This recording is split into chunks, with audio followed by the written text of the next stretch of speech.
Howdy folks, Nathan Adlin here at the 2015 Easter Jeep Safari, and behind me is something very special. It's the Jeep Staff Car, a one-off crazy vehicle that's very similar to the ride at Disneyland, the Indiana Jones ride when you drive it.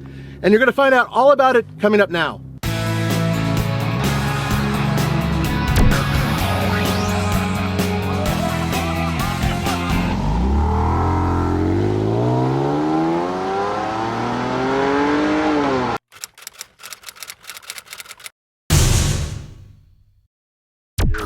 There's no good reason to do this other than we just stinking love Jeeps. So we wanted to see how close we could get to a legit, authentic looking military vehicle.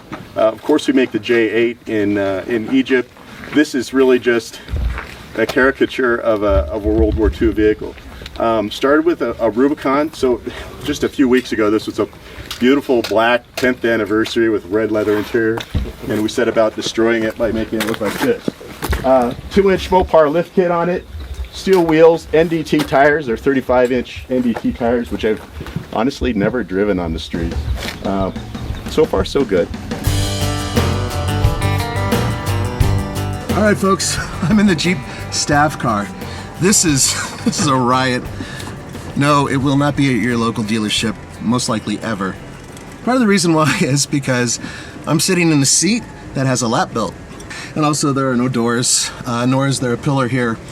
But that's not the point. The point was to make something fun that is sort of a callback to the days when there was the good old Willys Jeep built by other companies, including Ford, during World War II.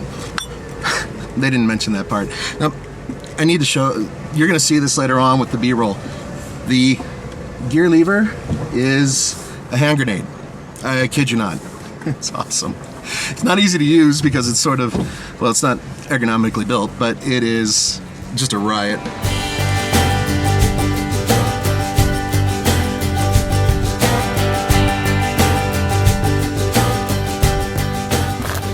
Powertrain is stock.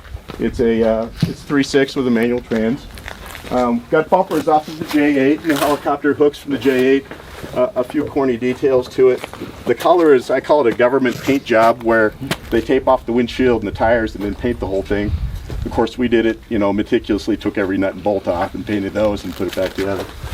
It's painted underneath, drive shaft, skid plates, everything, same color.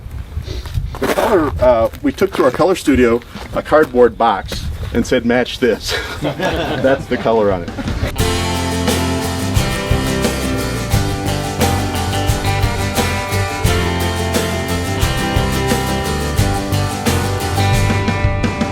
The whole thing has been painted. It's sort of a desert camo slash cardboard box, as Mark Island said, which you'll see in the intro for this video.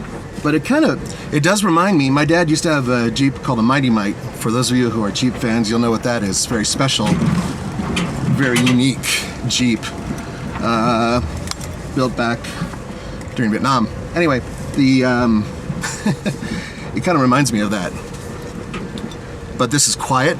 The suspension is very well sorted, and despite the fact it has military spec tires, old school, it's not really harsh, which I was expecting. I thought these things would be really, really hard. Steel wheels, suspension lift is from Mopar, so there's not a whole lot going on that is unexpected in terms of its actual driving dynamics, except for the fact that it feels like you're going to fall out when you're going on the side of a hill.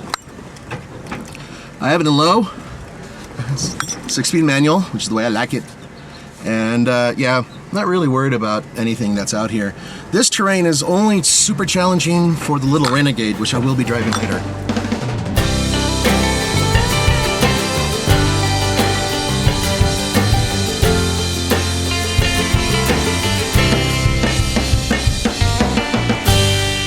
We took to our color studio a cardboard box and said match this.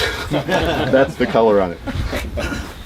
Made it into bench seats, moved the B-pillar back, and we just, honestly, the only reason we built it was to ride around town in it. Put 6 people and ride around town.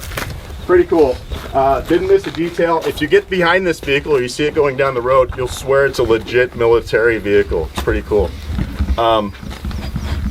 It's all about the details here, right? the big, we call it the Hungry Horse, stretch canvas roof to it, wide open. In the back, we actually made a like a military box, but it's a cooler. Check that out. Drinks in it. But even the big stupid antenna. But I can't wait to go. Pretty cool.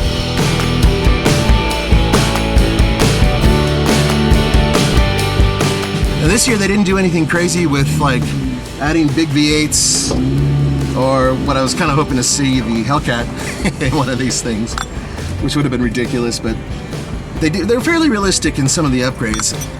In many cases, you guys out there with your abilities can fabricate what they've done.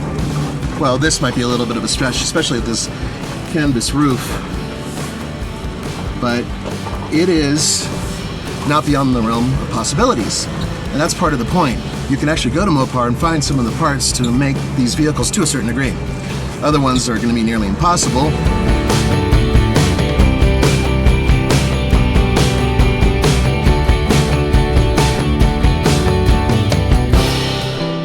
A lot of fun to drive. As I said, a lot like that Disney ride. Now keep in mind, this is definitely a one-off vehicle. You're not going to have something that doesn't have pillars and seats that are only going up halfway, and of course lap belts. But it's all nostalgic and it's all a lot of fun. I hope you enjoyed us.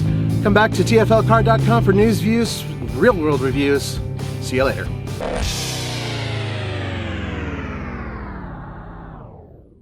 I'm still in the Jeep staff car, but I wanted to show you guys one of the required. There we go. Safety first. Safety first. Now this works. This is why being bald is awesome. You can wear a helmet. Yeah, I know my hat's under it. I didn't want to get my sweat mixed in with the Jeep guy's sweat.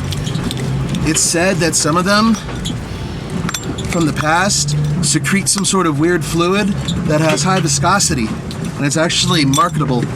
So they're gonna take this helmet and squeeze it later on and get all the juice out of it. So yeah, I'm not gonna mix with them. But anyway, yeah, what do you think, huh? Pretty good.